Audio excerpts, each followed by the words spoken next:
Welcome back to a bit of Raw Talk, and today I'm talking about UFC 237 from Brazil. I can't wait for this card. I've been waiting for it for a long time because the last three fights of that card, are so compelling to me, and I can't wait to watch them. And I'm gonna just dive straight into it with Volkanovski versus Jose Aldo. In my opinion, it's the most compelling fight of the whole card. Um, and a fight that has a lot of value. It's an important fight for the featherweight division. Um, Volkanovski, I've said before, is my favorite Australian-based fighter because I've been on his journey. I've been from day one. I've watched all of his UFC fights, and I can see how the guy has gone from a nobody to the number four ranked guy in the one of the toughest divisions. Every single fight, he grows as a fighter, gets better and better, and I really hope he does well because he is one of my favorites. Um, and I still feel like he's very underrated. People are still not putting respect on his name. I mean, he's good everywhere. Great wrestling, great striking, great ground game, um, amazing cardio, amazing fight IQ as well. One fight he can fight like Khabib and take you down and beat you up on the ground. Next fight, he's Conor McGregor against Chad Mendes 2.0. I mean, he beat up Chad Mendes exactly the same way as Conor did. So this guy is very underrated, and I hope he gets the recognition he deserves after this fight. Um, Aldo, on the other hand, is retiring at the end of this year, so this is his swan song. He looked great against Stevens last year, and then earlier this year against Moicano, where he looked even better, in my opinion. Um, Now, this fight is very interesting to me because it can go. I can see it going two ways. For Aldo, the best way for him to win this fight is to just come out on fire like he has in his last two fights. Okay, there's a reason why Jose Aldo is only looking for 3 round fights because he knows that he can't last very long in there. So, as you've seen in his last two fights, he's headhunting, he's looking for the finish straight away. He's not there to play games and to test out the opposition. He is there to fight his way of fighting and not adjust to the other fighter. Um, so, I think the way for Jose Aldo to win is to get in there and get rid of Volkanovski early. Hit him with a flurry of punches, some combinations, and then finish him in the first round. However, for Volkanovski, the best way to win this fight is weather the storm early on because you know Aldo is going to come in there looking to take you out early. Because, make no mistake about it, Aldo cannot hang with Volkanovski for the whole of 3 rounds. If this was a 5 round fight, my money would be on Volkanovski all day long. But because it's a 3 round fight, I do give some of, and it's in Brazil, I give Jose Aldo has more of a chance. But Volkanovski needs to weather the storm, um, keep distance, and then make the fight his fight. Make it dirty, make it grimy. Use his wrestling and constantly take down Jose Aldo and beat him up on the ground. Take that energy out of him, take that steam out, and tire him out, and eventually look for the finish. So I think he needs to be smart. He needs to put up like a performance the way that Usman did against Tyron Woodley. You know, keep taking him down. Make it your fight. Don't give him an end. And I think he can do it. I think Volkanovski. This might be a bit biased because obviously he's my favorite fighter, but I'm gonna say he wins via decision. I think he'll weather the storm early on and then make it his fight, take him down, beat him up. I don't think he'll finish him, but I think he'll definitely tire him out and look dominant against him. Next fight, Anderson Silva coming back against Jared Cannonier, and people who are saying that Silva is finished, he's definitely not finished. He didn't look. I mean, he looked okay against Adesanya, but you had the sense that Adesanya could have finished that fight at any moment. But he was still kind of tentative. He was still cautious because it's Anderson Silva and he's still world class. However, I do question the motivation. Why is Silva fighting? If he's not fighting for a title shot, if he's not fighting an important fight, why is he fighting someone like Cannonier? Someone who's hungry, someone who's an up and coming contender in middleweight.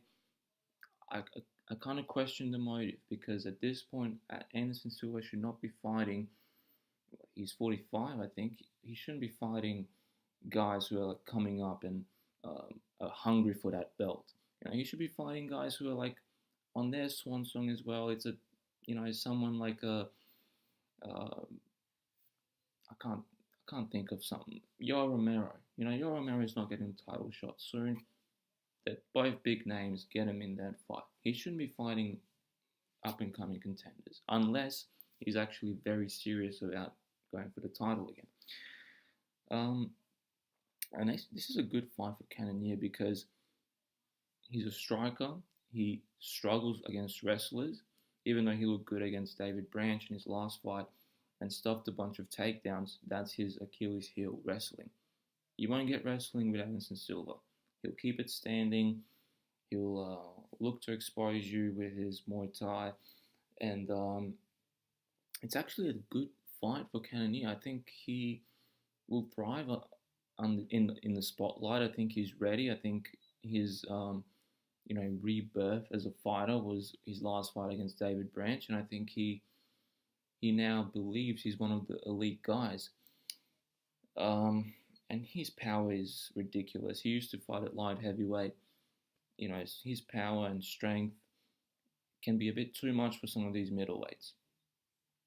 So Anderson Silva can potentially win this fight via decision. Maybe control where the fight goes and be aggressive, be the provoker in the fight, and wait for Cannonier.